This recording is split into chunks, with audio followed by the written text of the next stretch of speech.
The UTSA Roadrunners are coming to Austin.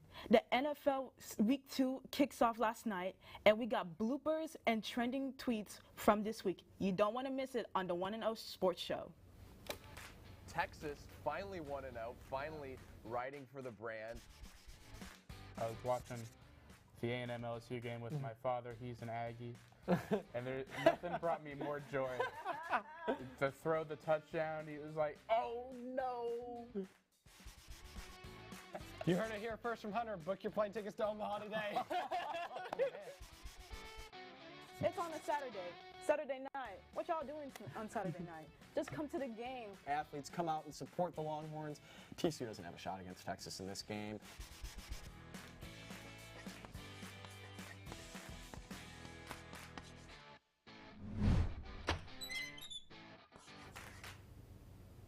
Good morning. I'm your host, Edly Termilien. And I'm your other host, Manny Ramirez. Let's start off with who's hot and who's not. So, Manny, who's your hot? So I got to go with Texas women's soccer. They're unbeaten in their last 5 games. They're with a current record of 5-1-1, and they look to extend their streak to 6 games against Texas Southern, I believe, coming up pretty soon. That's pretty amazing. You know, women's soccer, you know, they're really underrated when it comes to Texas sports. So I just love when people highlight our women's team. But my who's hot, it's another women's team, but it's more professional. It's the Las Vegas Ice. And it was game 2. AJ Wilson showed off her MVP why she was MVP, and the score was 85-71.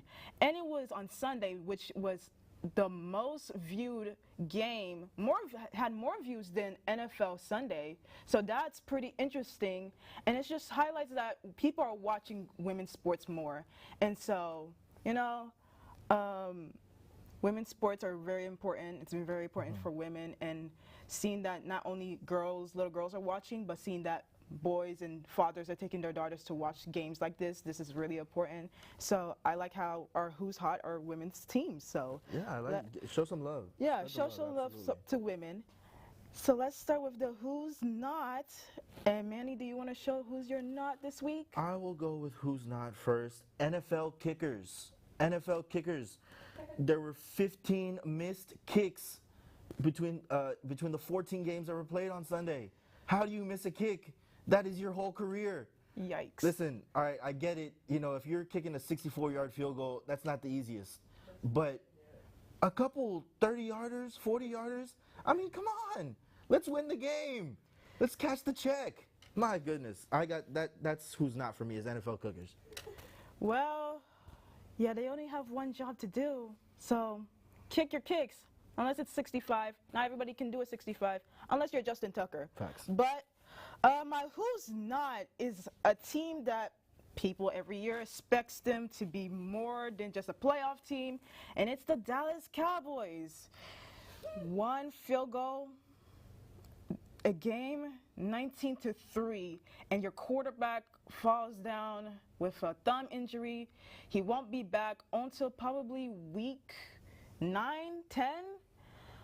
But I mean, this is the Cowboys. It's really like they always have bumps in the road and everything like that. I don't know what they're going to do with Dak. Dak, I mean, he's a really good quarterback, but you can't prevent injuries. So I hope Dallas gets back to the way it was. Maybe it's not their year this year, but next year, Cowboys fans, I believe next year will be your year. It's always the Cowboys' year. And, yep, I mean, it's always Cowboys' year. But let's move on to what we saw on Twitter this week. And so I want to kind of kick it back to Texas fans because they actually broke record this year. The Alabama and Texas game was the most viewed game in Fox, more than any college game and NFL. And Austin broke records having the most people at their stadium. So they were really a trending, even though they lost by 1 point, they were a trending topic for at least the whole week. So that's So Texas fans should be excited for this season. That's my personal opinion. Yeah, I think that they got a pretty good season coming up. The fans are really behind them. You know, it was a very close game, and I think that's what added to the hype of that.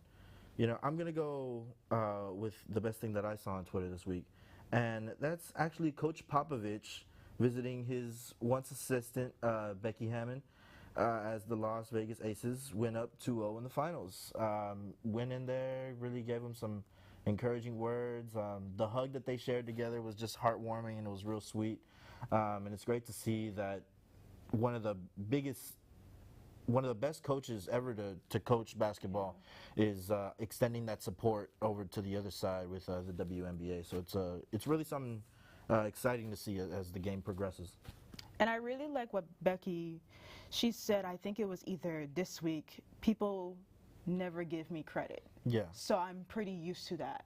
And it just shows that the support that women get in sports is really important again.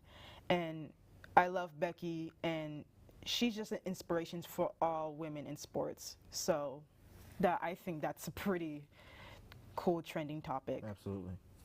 But let's see what's also trending is the Browns put the brownie elf in the midfield logo. What do we think? Is it a thumbs up or a thumbs down? I'm going to give it a thumbs up. I kind of like it. You know, I feel like the Browns have been faceless for a while. You know, they have the dog pound, so are you like dogs, but, you know, on your helmet, you only have like orange. Like, what are we doing here? I feel like this gives them a little bit more sense of identity. I like the elf. Personally, me, I don't like elves. That's just because I had a situation with an elf in the mall at Christmas, so I don't really like elves. They kind of freak me out. But I mean, after everything that went down for the Browns, I mean, this is a thumbs up. They're trying to clean the image. So, you know, I'll give Browns that leeway. And they also beat their former quarterback, Baker Mayfield, last week. So, I mean, Browns are trying to get their, you know, image back. Yeah. But another one is the Chiefs and the Chargers played last night. And how big was this game by shaping the AFC West? I think this game was huge. I think this just solidifies that the Chiefs are that team. They're still that team. You know, they lost a couple pieces in the offseason, namely Tyreek Hill. But, I mean, defense showed out, as we can see here with the interception. And then Patrick Mahomes was still Patrick Mahomes. And I think that between the Bills, you know, as we go on later on in the season, and the Chiefs, I think that's going to be the biggest matchup once again. But I like the Chiefs. I think that this game showed that they are still that team.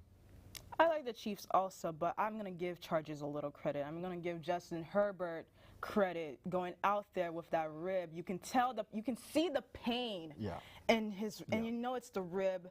I hope he gets better, but I really like this matchup. It kind of gives us like a Tom Brady, Peyton Manning type of rivalry type of thing. And so also with the Chiefs, they did lose Hill. That was the biggest question this season. How is Patrick Mahomes going to deal with Tyreek Hill not being not being his biggest weapon anymore?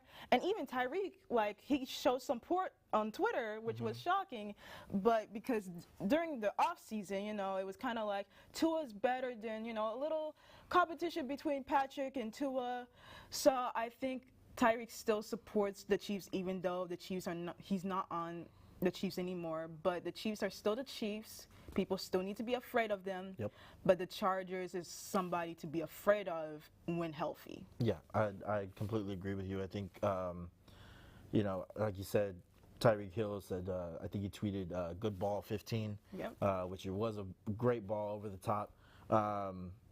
So, yeah, I think the road to the Super Bowl, I think, is still going to run through Arrowhead. It's just the AFC is just a really dominant. Stacked. It's stacked. So if you want to be if your team wants to be in the playoff, make sure they're not in the AFC.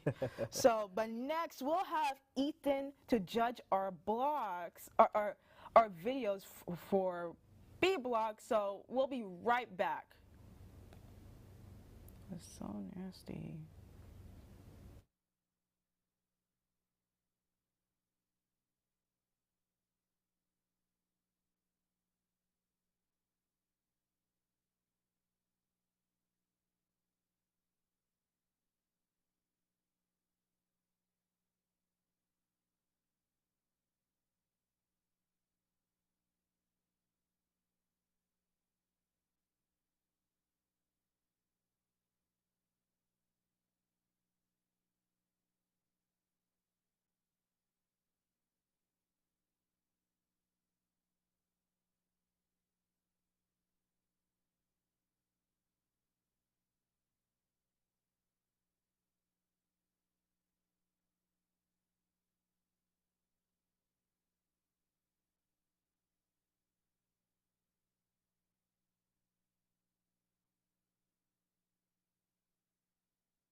And we're back, and we're here to join us is Ethan Ferguson. How you doing today, Ethan? I'm doing great. Thanks for having me.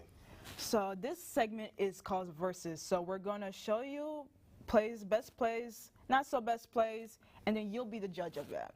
So I'm going to go first, and it's the best baseball play of the week, and it's the Texas Rangers and the Toronto Jays. And it's just Singer hitting that dagger. You can see it right there. It's a beautiful shot. I really like it.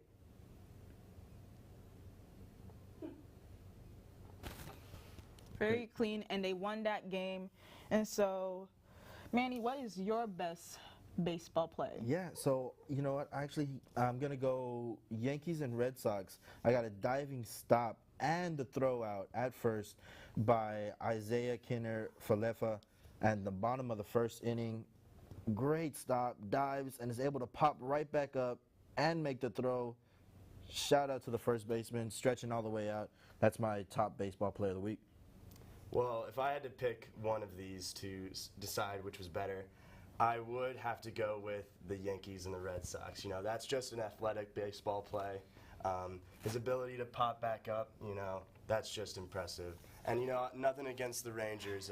That was a really good shot. But, no, I'm going to have to give this one to Manny. All right, I'll take round one. And now let's hit the NFL best Week 1 play of the week. And I have Patrick Mahomes undershoving toss on the red zone to Edward St. Clair. Patrick Mahomes is unbelievable. It's like any ball, give the ball to him, he'll just throw it like it's nothing. He'll throw it like it's a hot potato, and he'll make the touchdown. So that's my play of the week. Manny, what's yours? Yeah, so I'm actually going to go Mike Evans with a diving one-handed catch against the Cowboys. Great concentration on this, falling away. Great ball by Tom Brady, and just the concentration that it took to take this catch. I think that's why it's got to be my Week 1 highlight. Well, you know, I love Mike Evans, and I think Tom Brady is an extremely talented quarterback. But I think the best Week 1 NFL play from these two is going to have to be the Patrick Mahomes shovel pass. Andy Reid and the Chiefs seem to just enjoy doing these kinds of passes, and, you know, Patrick Mahomes is just a talent like we've never seen before. Yeah. He can throw the ball any way possible, sidearm, shovel passes, he's got it all. So I'm giving this one to Edly. Okay. All right. And we're still going to stick to football, but on the college level, the best Week 1 of college football plays. And I have Kentucky's Kendron Smith's interception by Florida. This was a game that everybody was waiting for, and he just hits it right there. No one really can stop him, and it's just running onto the end zone. And that was the game changer. That was the changer for this game. After that, Kentucky took it all, and that's my play of the week. Yeah, I'm going to go for my college football play of the week. I'm going to go a diving catch by Johannes Tyler from Ball State against Western Michigan. Just a reaction catch, honestly, falling away. Looks like a goalkeeper kind of like trying to stop the ball a little bit, but great catch, great conversation, had his defender right on him. Great ball placement as well. That's what it's got to be my highlight of the week. Yeah, these are two very talented sports plays, and you know, this one's kind of a toss-up for me, but I have to say I'm excited for Kentucky this year. I think that Kentucky has a lot of potential. You know, this is something that we haven't seen from them in a long time, and that, like Edly said, that was the game changer as that game was progressing. So I'm going to have to give it to Edly. It's now 2-1. We got a close one. 2-1. Guys. Yep, we got a close one. We have another one, the best finish of the week, and it's from the NFL or college football, and mine is the Chicago Bears slide celebration. It was raining. It was, you know, Chicago Bears, they're getting a new stadium in 10 years, so, I mean, have a little fun. They were coming off a comeback. You know, I'm excited for Justin Fields. I really think Chicago Bears, they really are going to be that team to go to the playoffs. And I think this is a good start for them. And it's so fun to see like Justin Fields having fun out there. Last year, it seems like with his O-line, he wasn't having fun. You know, it was kind of like he was running for his life during that pocket. So seeing him smile and seeing him smile like that, I think Chicago Bears fans should be really excited this year. Manny, what's yours? Yeah, so I'm going to go the game between the Atlanta Falcons and the New Orleans Saints. Man, this was a back and forth contest. So you have the Falcons kind of getting a goal line stand to keep it up by 2. And then there's a fumble by Mariota, which forces a 4th down and having to punt. Jameis Winston and the Saints drive. Beautiful catch between double coverage. And then there's a spike, but they have to be called back because it's intentional grounding. Get back into field goal range, hit the eventually game-winning field goal. The Falcons have a chance to come back and score a field goal to win the game, and it gets blocked at the very end. It gets blocked. That's got to be the craziest finish that I've seen. It finishes 27-26 for the Saints win. I couldn't believe what was happening because I was watching the TV. Yet another missed field goal from last week. That's Manny. Field goals, make your field goals. But, you know, I watched that Bears game. I'm a Bears fan, and that rain was quite the adversity right there. It looked like Soldier Field had turned into a swamp. And, you know, that took some dedication for the Bears to come back and win that game, start the season 1-0. I think that I'm going to give it to Edly. Because that game with the celebration, no one saw it coming. I'm sorry, Manny, you know? It's a cool picture. I saw the picture. He's flexing. He's sitting there, rain coming down. I'll take it. That's fine. I'll accept it. 3-1. So here's our last one, the worst blooper of the week. And my blooper, yes, I talk about Texas, but the burnt Auburn missed kick. You were 10-10, and you're playing with Alabama, #1 team in the nation, and you missed the kick. I know Texas fans were hurt, and it feels like if they can go back in time after looking at that score, 2019, what happens if he made that kick? Yeah. Will Texas beat Alabama and make Alabama the biggest upset of the week? Yeah. We'll never know. Yeah. It was a culmination of everything. Bad snap, tough hold, bad kick. Yeah. He's learning. He's learning. He is. We'll He give got him, big shoes to fill after Dicker the kicker. So Absolutely. I mean, Yep. I am gonna go for my blooper of the week: Virginia versus Illinois. The muffed punt by Billy Kemp IV. Just trying to do too much. You know, trying to be a hero. Gets stripped. Ball falls into the end zone. That's a touchdown for Illinois. Man, you know, it's really just you're trying to be a hero. You're trying to make a play. And you should have just fair caught it and just let your offense get on the field. Got to be my blooper of the week. yikes.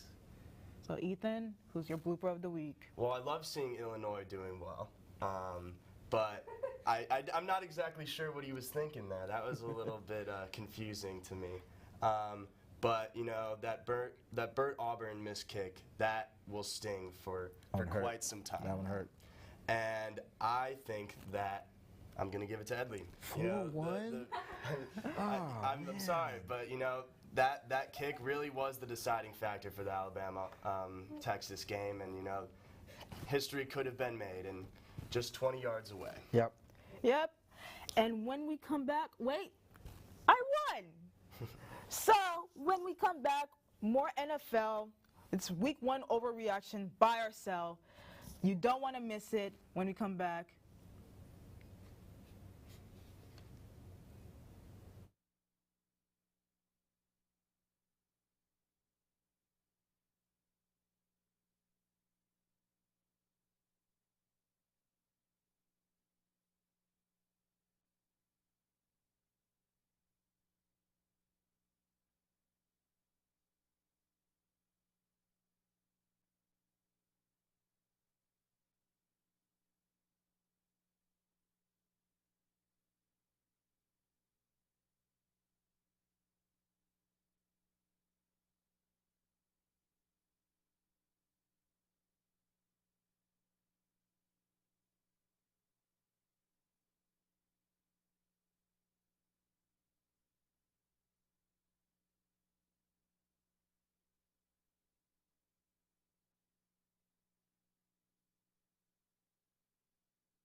Suey.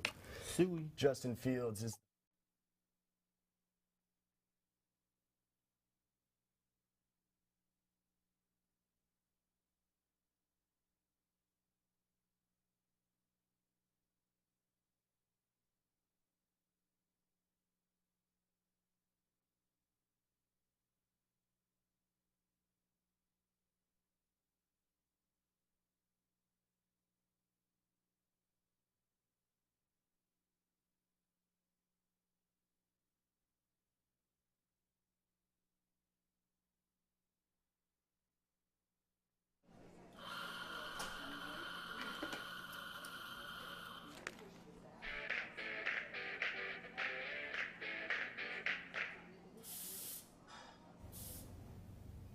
Welcome back to the One and No Sports Show. Today we are going over Week 1 NFL overreactions. We're going buy or sell. So, Edith, go ahead and start us off. Okay, the Dallas Cowboys won't win the NFC East. I'ma buy it.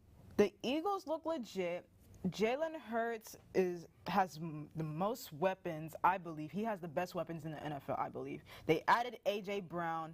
The Cowboys don't have Dak, who, my opinion, is the average quarterback out of all NFL. He's the best quarterback. When he's there, he's the best quarterback in the NFC East. But he's an average quarterback to me. I don't have faith in Cooper Rush, not with the schedule. Their schedule's pretty tough. They have the Bengals coming to town. And the only team I can see the Cowboys beating without Dak is the Lions in Week 7. Sorry, Cowboys fans, but I'm going to buy it. Ethan? Yeah, I agree with Edly on this one. I am also buying into the fact that the Dallas Cowboys will not win the NFC East. Injuries are going to prove to be a deciding factor for the Cowboys this year. Last week with Dak injuring his thumb, and even with Michael Gallup set to return, my bet is that the Cowboys' offense will continue to struggle without the throwing accuracy and hand of Dak Prescott. And Jalen Hurts, on the other hand, they still have to compete against the Eagles within their conference. He's going to do his thing. You know what? I'm going to sell. I think the Eagles have a lot of questions. They gave up 35 points to the Lions, only won by 3 off a field goal. I think help from Michael Gallup and Jason Peters is what is needed to bring some more stability to the Cowboys offense. Because this is a long game. It's going to be a long season. We've just started out. I think that if Dak Prescott is able to come back in time, then I think that it'll be just the right time to be able to save the season. And like I said, I think the Eagles just have a lot of questions right now, especially on their defense. Their offense is don't get me wrong, is one of the most dynamic that I think is in the NFL. But I think their defense still has some questions that need to be answered. Optimistic Cowboy fans never cease to amaze me. We love it here. Okay, next, the Green Bay Packers will bounce back and go in to win the NFC North. Manny, we're going to start with you. Do you think the Packers are going to bounce back? Buy or sell? I'm going to sell. I think the Packers have continuously made it harder for Aaron Rodgers to win. Remember a couple drafts back, you drafted in your first round a backup quarterback. There was some questions. Are you getting rid of him? Are you keeping him? And trading away their best receiver, Devontae Adams, to the Raiders. I think Week 1 was a culmination of everything that the Packers have done to Aaron Rodgers, and there's 10 other players on that field other than Aaron Rodgers, and you need all 10 to be able to play. And I think that this just is not the Packers season right now.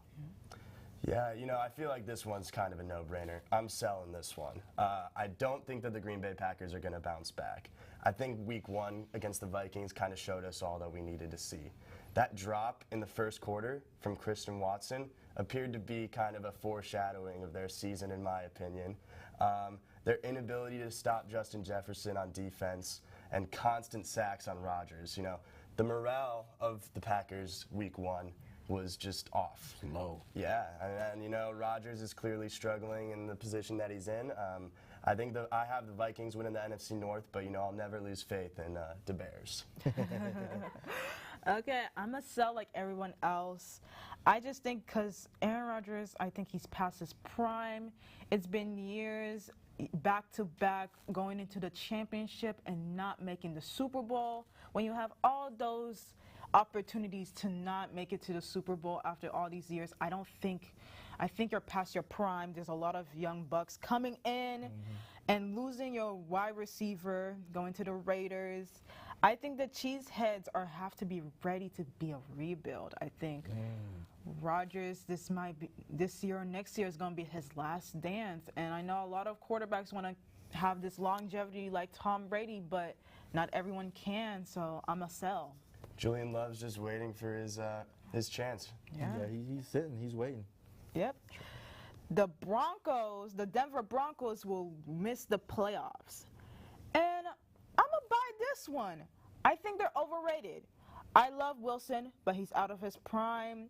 And I really don't like the Broncos always trying to get an older quarterback who's won the Super Bowl. They did it with Joe Flacco.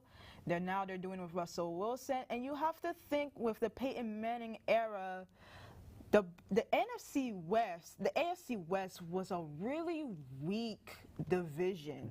Tim Tebow took the team to the playoffs. They were the leaders with an 8-8 record. The AFC West is not like that. You have Herbert, you have Patrick Mahomes, who's still doing his thing. I love Russ. I think he's a phenomenal quarterback, Hall of Fame. But he's going to struggle this year. I just don't think there's a lot of wide receivers that can get it together. And, it's kind of like a generational thing. He's like from this generation, and then you have all these new peoples, and it's kind of clashing. And then the coach is not trusting Russell also. And when your coach doesn't trust you, you're going to be in a downfall. So I'm going to sell this one. I'm going to buy this one. I'm also buying into this. I do think that the Denver Broncos will miss the playoffs. With Russell Wilson being on a different team for the first time in his career, I think it's safe to say that there is some sort of a learning curve kind of going into this season. The final drive against Seattle last week there were some problems there for sure. Settling for a 65-yard field goal, and, there was clearly some miscommunication between Wilson and Nathaniel Hackett. I like Brandon McManus, but I don't think he's going to tie the second longest field goal in NFL history. Although our boy Justin Tucker, he might be able to beat his own record. So I guess I'll just end it with this. Broncos country, we're not riding. We're not riding. I gotta agree with y'all. I'm gonna buy this.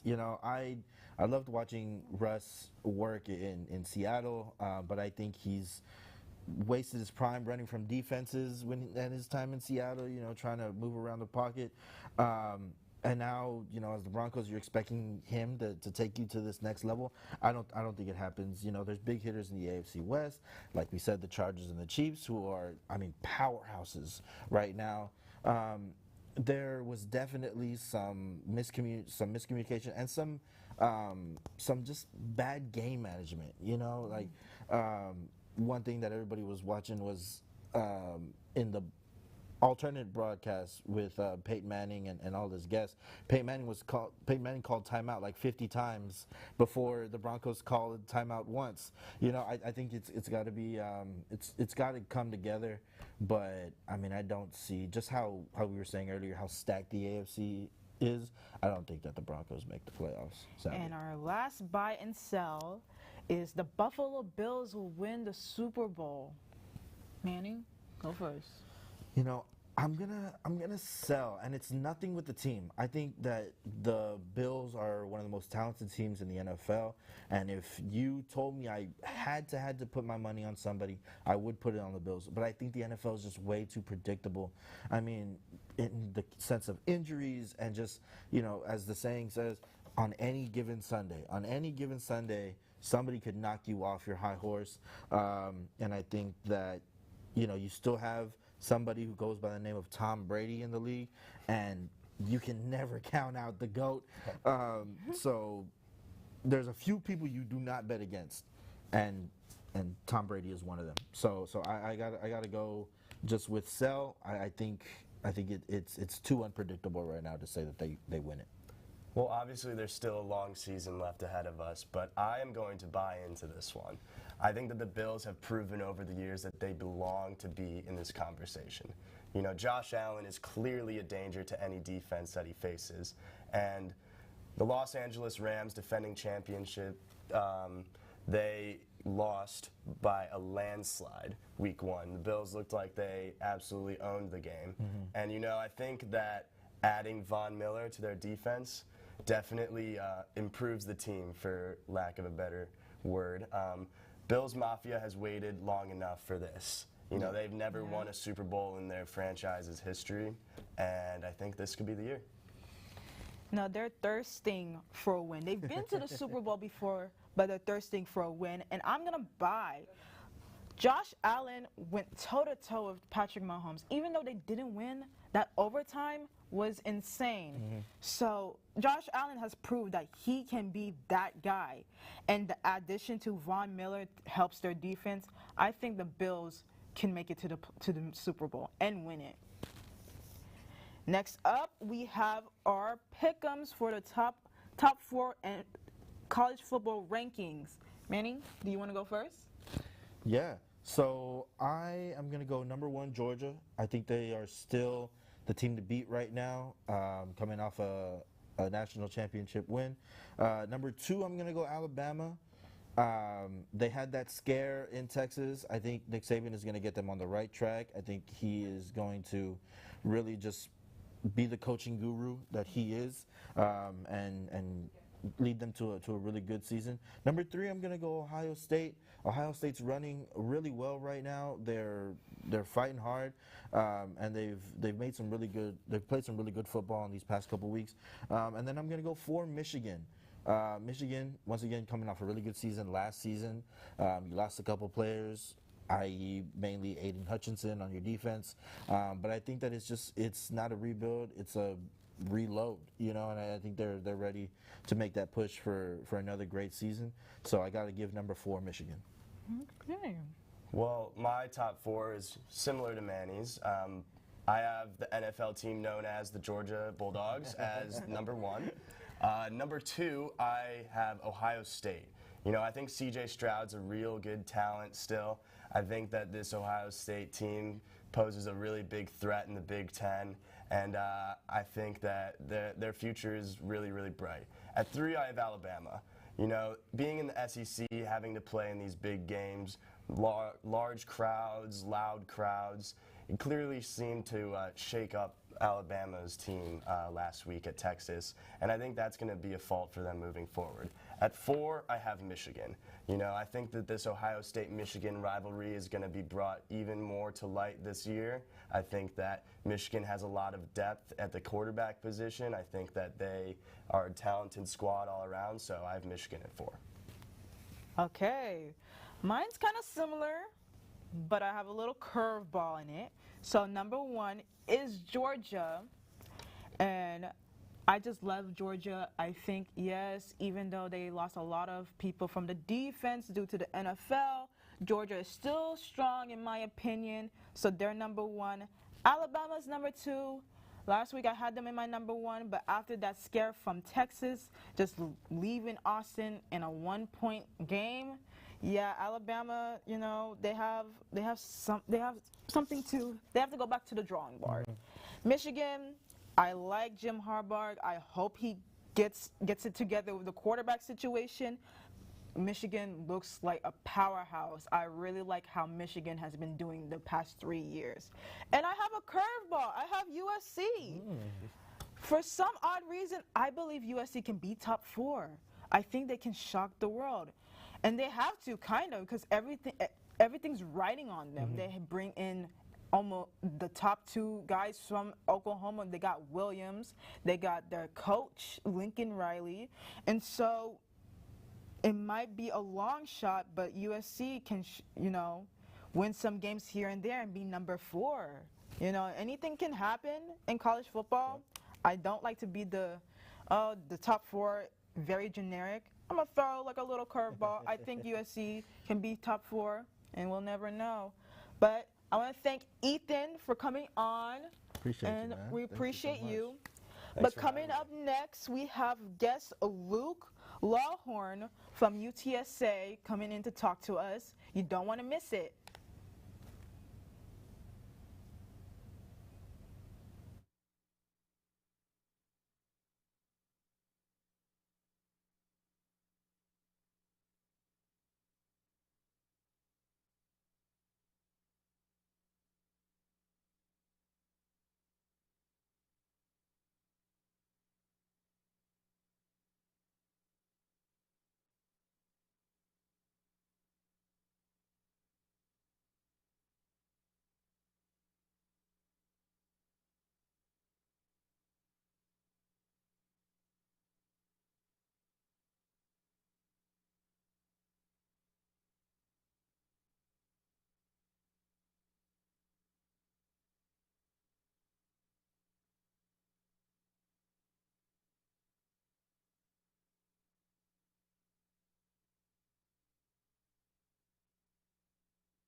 Okay, have him say his name and position so we can mic test from the phone. Hey, Luke, can you say your name and your position? Yeah, of course. My name is Luke Lawhorn, and I'm the head sports editor at the Paisano.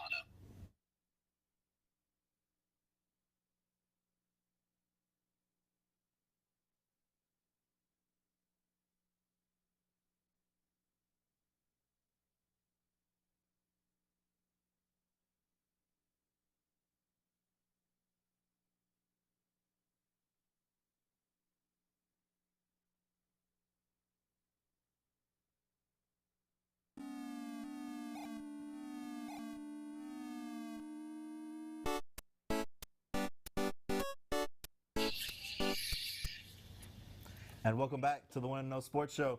We have special guest Luke Lawhorn. Luke, go ahead and introduce yourself, please. Yeah, hey guys, good morning. My name is Luke Lawhorn. I'm the head sports editor from the Paisano at UTSA, and yeah, I'm just excited to be on the show today. We're lucky to have you. So we're going to start off for a lot of questions. My first question is UTSA was 12-2 last year, which is a pretty good season for UTSA. You guys lost some people from the NFL who got drafted, such as Spencer Bradford and Tyreek Woodland. What is the expectations for the Roadrunners this season? Yeah, of course. I think first and foremost is to retain our conference championship. I mean, like you said, we were 12-2 last year and didn't have the greatest competition, but we got the job done.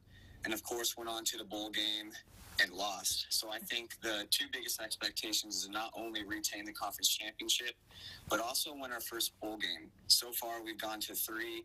The first one, 2016, lost in the New Mexico Bowl just by one score.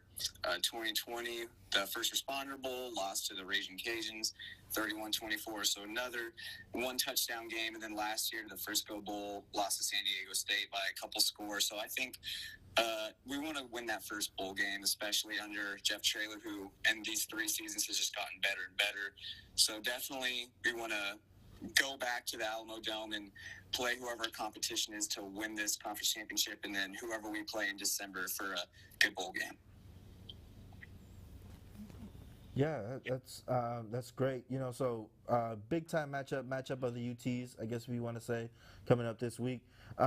What's the feeling around the UTSA campus? You know, as the Roadrunners take on the Longhorns for the first time ever in their football's program history. Yeah, I mean, the energy is great. I mean, UT is obviously probably the biggest brand in all of Texas, and UTSA is literally called University of Texas San Antonio, so just always looked at as the little brother. But with the national exposure we've gotten in the last couple of years and just the growing size of the campus, it's really put a lot of excitement for this game. I mean, the two schools are only about an hour and a half apart, and the fans are excited and definitely going to travel, and already a lot of smack talking and whatever on social media over this game. I just think it's going to be a lot of fun, and it seems to be all that everyone's talked about on campus. So everyone's very excited for this matchup. I think Longhorns fans were shocked on Twitter after they saw that video. Oh, yeah. Yep. So, I mean, Saturday's going to be a good game. But speaking of Saturdays, UTSA gave up 38 points last week against Army after giving up 37 against Houston. Is there any concerns about the Roadrunners defense and heading to this this game on Saturday? I think Texas, I mean, they definitely are always top 10 every year in recruiting. So they have the best athletes in the nation, or one of the best athletes in the nation. But of course, UTSA has gone to back-to-back overtime games. I mean, against Houston, they gave up 13 points in overtime and another 6 against Army. So, I mean, I'll think the scores are kind of misleading. They're higher than you would think. I mean, University of Houston's quarterback Clayton Tune had 206 yards, while Army's quarterback Cade Ballard had 221, and combined they only had 4 touchdowns.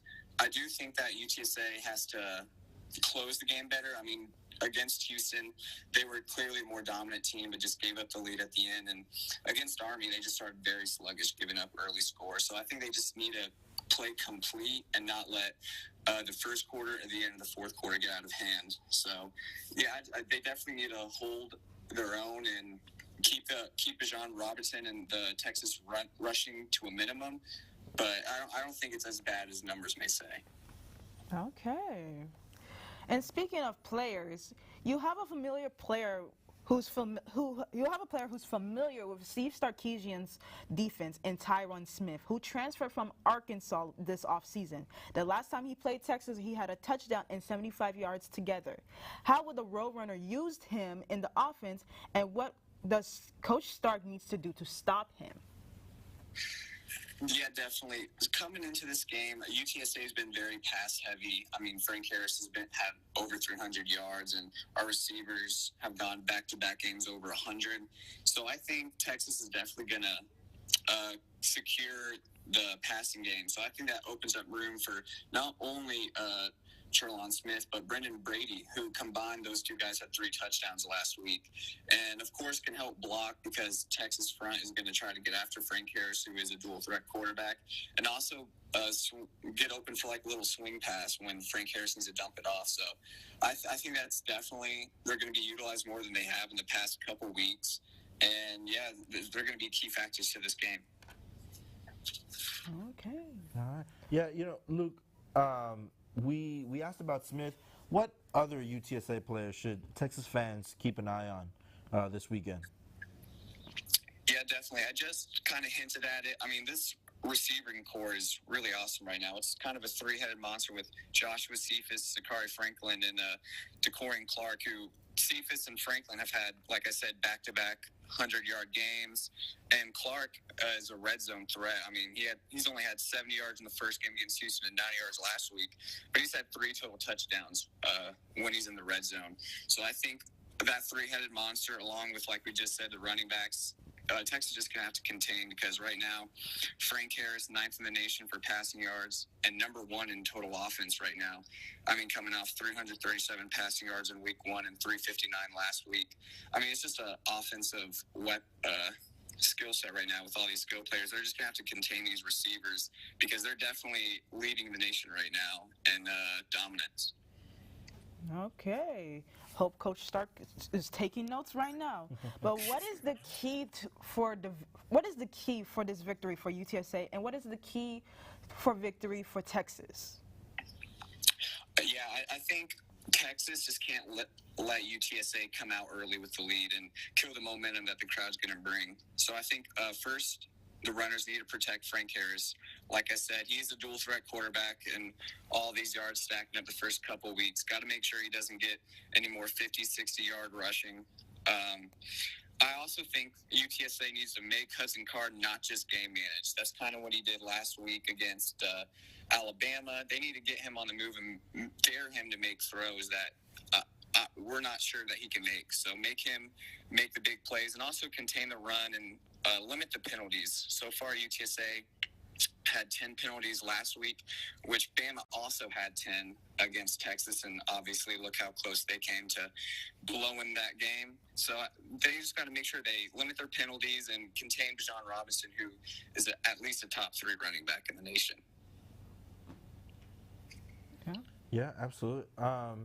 And then, we got one more for you. So, can we get your prediction for the game this weekend? Yeah, definitely. The past couple years have been huge momentum changes for these football programs, for good and the bad. I mean, Texas coming off a 5-7 season, and UTSA is coming off a record 12-2 season.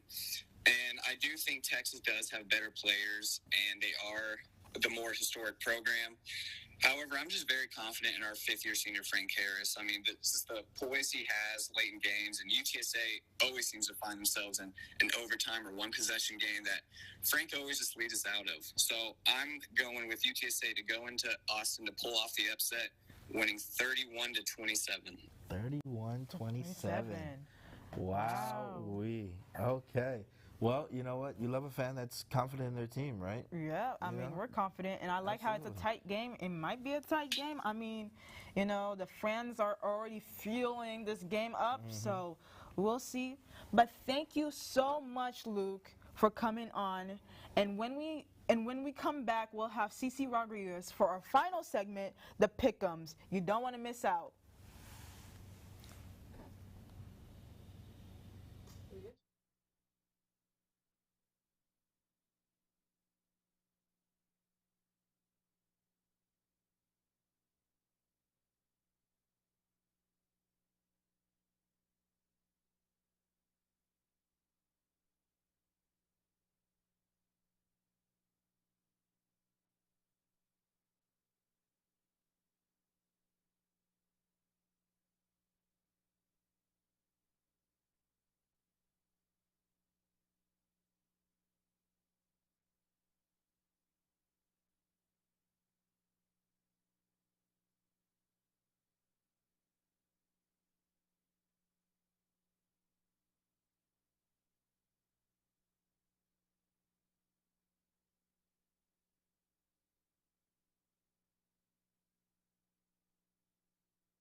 And we're back with the 1-0 Sports Show, and we have our last but not least guest, Ceci Rodriguez. Hey, Ceci, how you doing? Good. I'm happy to be here with you guys. I love guest picking, so this should be a fun one. College football is back, and so are all the expectations everybody has.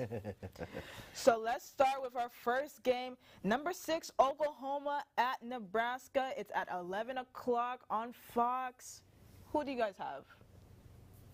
I'll take it first. So I am going to go OU. Yeah, I think Nebraska's having a lot of problems right now. Just fired their head coach. And I do think Oklahoma's going to spread. They're at -11. I think they are going to cover the spread. I got to go OU. I'm going to have to go the same way. I think Oklahoma's going to spread. The home field advantage in Lincoln does not outweigh the looming uncertainty going on within the Cornhusker football program right now after the Scott Frost fire. I say the Sooners win convincingly on the road despite the rebuild happening in their own program right now. Yeah, I have to agree. OU is probably going to take this game because Nebraska is just a dumpster fire right now. Scott Froster's gone. You know, It's tough. it's been. I mean, after losing in a different country, I think that's the one that kind of stings a little bit. But I think OU is gonna take it. Sorry, Nebraska. I just think like inconsistency, and I think now they have an interim head coach, so he's gonna have to move his way into the program. Also, it's just a different change in 1 week. I don't see Nebraska pulling the upset, so I'm going to take OU. Next, we have Cali at Notre Dame. It's a -10.5 spread. It's going to be an NBC at 1:30. Manny, who you got? You know what? I'm actually gonna go. I'm gonna go Cal. I'm gonna go Cal on this one. I think Notre Dame is stunned by the loss that they've had. If I remember correctly, it was Ohio State that just completely ran through them. Great showing by Ohio State. I think Notre Dame is stunned right now. So I'm going to go Cal. They don't cover the spread at 10.5, but I think it's going to be a close game. I think Cal comes out with the upset. I'm going to go the opposite of that. I'm going Notre Dame covering the spread because Marcus Freeman is going to come out on his revenge tour after that atrocious loss to Marshall last weekend at home in South Bend. I think it's just Cal doesn't stand a chance to this Notre Dame team that's going to come back firing. This Irish squad's going to go crazy in South Bend this weekend. I got to go with CC also. I think this is their comeback game. This is a must-win game for Notre Dame. Like they can't go 0. What we're on? 0-3. 0-3. They can't go 0-3. Yeah.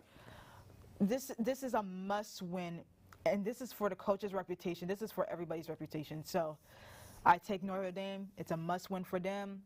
Next, we have BYU at Oregon, and it's a 3.5 spread. It's on Fox at 2:30, and I'm gonna take Oregon. I like the Ducks, and I think they're playing with their heart on their sleeves right now. This offseason they lost their tight end by a tragedy, so I think Oregon is gonna bounce back. Even though BYU is really looking good after beating Baylor last week. But I think Oregon's defense will stop them. And I think Bo Nix is getting used to the offense, and so I think now he's comfortable. So I'm going to take Oregon by a landslide. Cece? I'm going to go with the upset for BYU winning this one. I think it'll be a close one. I think it'll cover, I forget what the spread, about three, they'll cover the spread. It's going to be a close one for sure at Oregon. This BYU team coming off of that double overtime victory against the then 10th ranked Baylor Bears, top 10 team, they just look stunned. Yeah. And BYU came out firing. So I think that's exactly what's going to happen. Oregon previewed that it's going to be an uncertain season for them in that first game against Georgia, losing really bad to the defending national champions. Yeah. So I say BYU with the upset this weekend. Let's go. Yeah, you know what? I'm gonna go with you. I'm gonna go BYU, and I think they cover the spread as well. I think they cover the 3.5. look like a great team. Like you said, beat the Baylor Bears. I gotta go BYU. Okay. Penn State at Auburn. It's on CBS. I'm going to take Penn State. These two teams, no one's really talking about them because they haven't been the powerhouse that we thought they were. And so I'm going to take Penn State. Even though Auburn has a lot to prove, I just think Penn State's defense and the coaching is going to be better than Auburn on them. I think it's going to probably be a blowout. I'm going to go Penn State to cover the spread. I don't think it will be a blowout. Penn State has been consistent, but I say this is going to be a close game. Give me the Nittany Lions. Yeah, spread -3. I got to give Penn State the nod, ranked at 22 against an unranked Auburn. I think they cover the spread as well, so I got to go Penn State with the W this week. Okay. Next we have Kansas at Houston. Manny, who you have? You know what? It's a road game for Kansas. It's not going to be easy to travel. They're used to traveling to Texas, but going against Houston, I think they're a formidable squad. They went against a really good UTSA team, took them all the way to the wire. So I am going to go Houston with the win. The spread is 10. I don't see them covering the spread. I think it's going to be a bit of a close game, but I got to give it to Houston. I'm actually going to give it to Kansas. I'm going to give it to the Jayhawks because Kansas has come out firing this season surprisingly well, going 2-0 this early. The Jayhawks have just started to get their rhythm. So give me the Jayhawks winning on the road.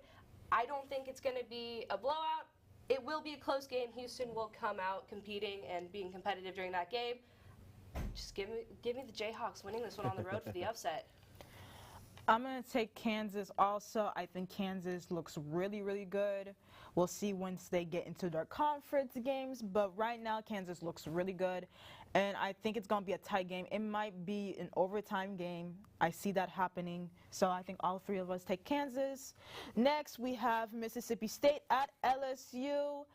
Both teams have something to prove. Both teams have not been good teams in a long, well, Mississippi State hasn't been good in a long time. LSU is trying to rebuild after the Joe Burrow, Jamar Chase, Justin Jefferson, that squad. They're trying to rebuild. Brian Kelly needs to win this game. I'm taking LSU. He has a lot to prove, and so it might be a toss-up game, but I have LSU. I'm going to say one thing, Death Valley. Okay, but in reality, like she said, Brian Kelly has to win this game. He has to prove himself at this point, or else his job is on the line. Those Tigers aren't going to put up with just any season. Right. So give me the Tigers winning it close at home in Death Valley. I will say Mississippi State will be coming to play, but Tigers pull it off in the end. Yeah, I'm going to go LSU as well. LSU -2 for the spread. I think they cover as well. And I think that it is going to be a game where, Mississippi State probably comes out a little hot. But like you said, there's a lot on the line for the LSU Tigers. So I got to say go Tigers, and it's got to be LSU. Okay.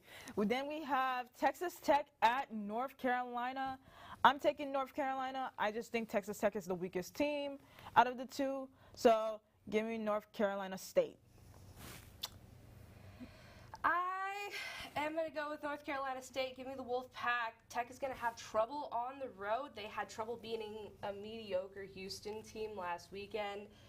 I just don't think they can pull this off, especially against NC State at home. Yeah, you know what? Tough road trip. Really, really long, really far away from home. -10.5 for the spread on North Carolina State. I think they cover. They're at home. Ranked 16. I think this is going to be somewhat of a blowout game for NC State. Okay. Sure. Michigan at Washington.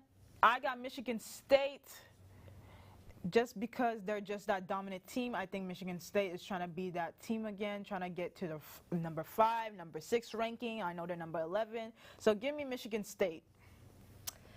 I'm going to go with Michigan State, too. I think their defense is going to keep them in the game. They're at home. I think the Spartans win this one in a close one in East Lansing. Yeah, I'm going to give it to Michigan State as well. You know, they always have that chip on their shoulder, little brother, you know, compared to Michigan. I think they cover the spread. I think that this is going to be a really good game, one to definitely tune in at, 6:30 on ABC. But I got to give it to Michigan State. I think they come out firing. Okay. And our next game is the one everyone's going to be looking at is Miami at Texas A&M. They're going to College Station. And these are two SEC schools that have to prove themselves. This is a game for Jimbo Fisher. If he does not pull this off, there's going to be a lot of chatter in College Station. But I'm going to pick Miami. I just think Miami's the better team. They're rebuilding, and they have a lot to prove to be that team again. They want to be that 2001 team like they were. They're trying to build that. So I'm taking Miami. Sorry, Texas A&M. I do not care if they're playing Kyle Field this weekend. That didn't help them at all during their loss to App State last weekend. Jimbo's outdated offense looked just piss poor last weekend. And if they can't figure out that quarterback position, there's just so much controversy with that. They can't figure it out. They're not going to have a chance at winning anytime soon. They need to make that decision on who gets to start. Give me the Hurricanes with an upset in College Station. Sorry, Mom, the Aggies are going to lose. You know what? I got to psych. It's got to be the U. It's got to be the U coming over to Texas. Ranked 13 right now. I think that they cover the spread. It's at -5. I think they cover that as well. But look for the upset from number 13, Miami, in College Station. I think they come out with that game pretty cleanly. And our final game, UTSA at Texas, who is number 21 in the AP polls. Look at that. It's -11 at Longhorn Network at 7 o'clock. I'm taking Texas. I just think UTSA has lost a lot of people from the draft. I think they're the weaker team out of the two. And it doesn't really matter who's quarterback for Texas. I know this week has been a lot of chatters due to injuries. I think Texas has this in the bag. What do you guys think? All I can say is if that Texas defense from last weekend shows up, Texas has this one in the bag. Even with the question at who starts at quarterback, they should be fine. The squad proved that they can play with the best and compete with the best. Horns by 15. They're going to win this one. Yeah.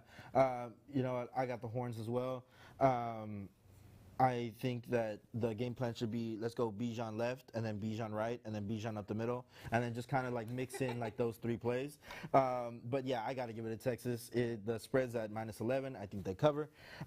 It's going to be a night game. Crowd's going to be rocking. Austin's going to be jumping. So I got to give it to the Horns. No disrespect to the UTSA squad. I think they got a really good team. I think they're going to continue to build. But you got to go with the Longhorns. Have to. For sure.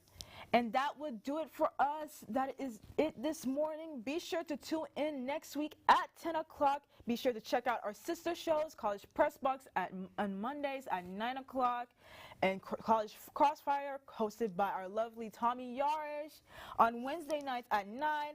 I'm your host, Edly Termilien. She's Ceci Rodriguez, and that's Manny Ramirez.